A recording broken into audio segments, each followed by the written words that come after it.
Arrebatador. Escrito por Sinistro.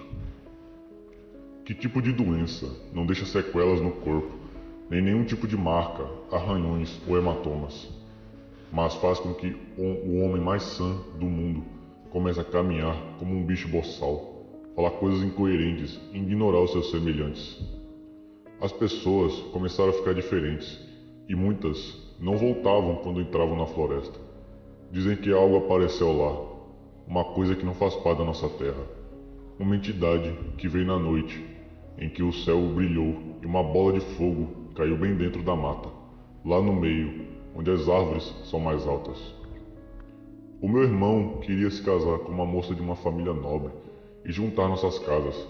Voltou diferente e assustado depois de uma caça. Ele parecia louco, com os mesmos sintomas de uma doença sem explicação para a medicina.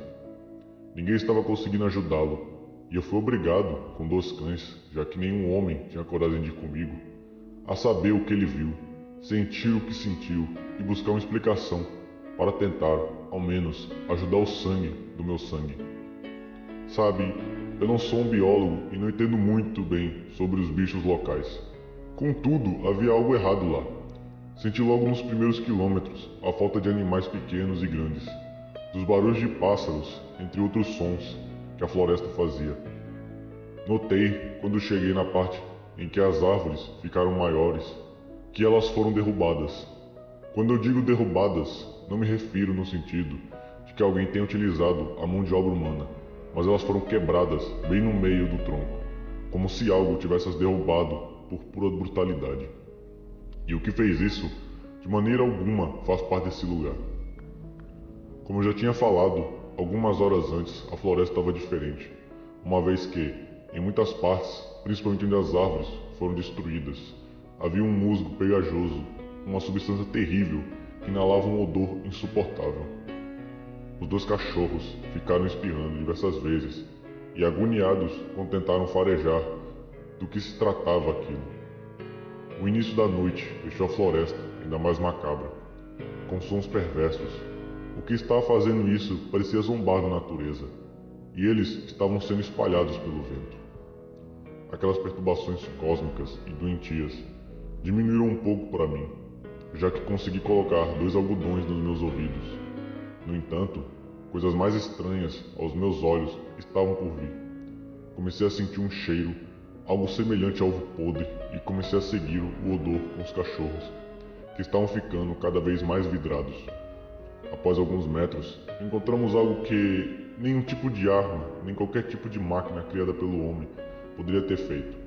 Havia uma cratera enorme, algo que havia sido criado recentemente, pois uma fumaça estranha saía de dentro, e os animais ficaram tão agoniados que eu não consegui ficar mais nem um minuto próximo. Então, começamos a tentar encontrar alguma coisa, o que estava acontecendo naquele lugar. E em um determinado momento, comecei a tropeçar. Parecia haver vários buracos no chão, mas, quando eu coloquei a lanterna e fiz cálculos, concluí que aquilo não tinha sido feito pela natureza. Se eu fosse pensar de forma mais sem lógica do mundo, poderia dizer que eram pegadas de elefante. Todavia, com tamanhos extremamente desproporcionais para tal animal. De repente, ouvi barulhos de árvores quebrando, e aqueles sons ficaram ainda mais agoniantes. Peguei minha espingarda e comecei a correr na direção daquilo, que fazia agitações semelhantes a terremotos. A essa altura de adrenalina, estava colocando todas as minhas forças em minhas 2 pernas e puxando os 2 cães pelas correntes, visto que eles quase que estavam me abandonando. Em um determinado instante, o chão estremeceu tão forte que eu caí arrastando os 2 animais, e descemos para um local por causa do solo acidentado. Nessa ocasião, um silêncio reinou e a terra parou de tremer, e as árvores não fizeram mais barulhos, como se estivessem sendo quebradas. Estava tão escuro e a minha lanterna não parava de piscar. O meu corpo estava banhado com aquele musgo gelatinoso.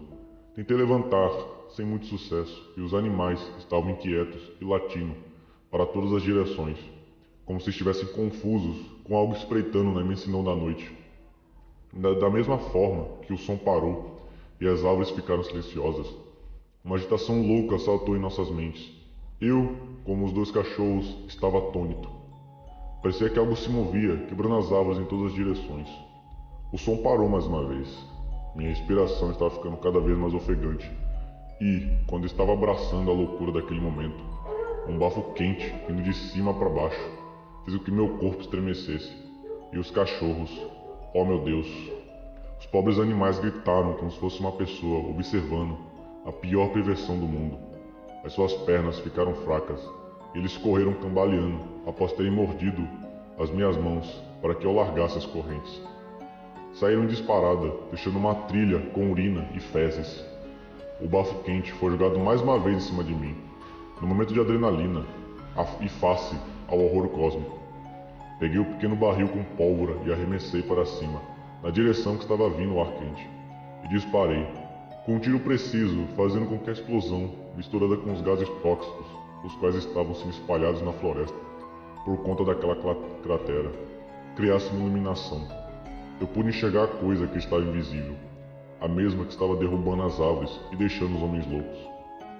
O pouco que eu pude vislumbrar foi algo que não deu para descrever. Não existem palavras humanas capazes de expressar tais profundezas do horror que aquela coisa gelatinosa e verde se assemelhava. O corpo da criatura não era sólido, assemelhava-se a uma gosma nojenta. Isso explicava muito sobre o musgo gelatinoso, as suas proporções, respondendo o porquê de as árvores terem sido quebradas por algo grande. A criatura berrou. O som foi tão medonho, blasfêmico, horrível, que a minha mente não conseguiu digerir. Quando eu consegui ter um pouco de noção da situação na qual estava passando, percebi que estava correndo.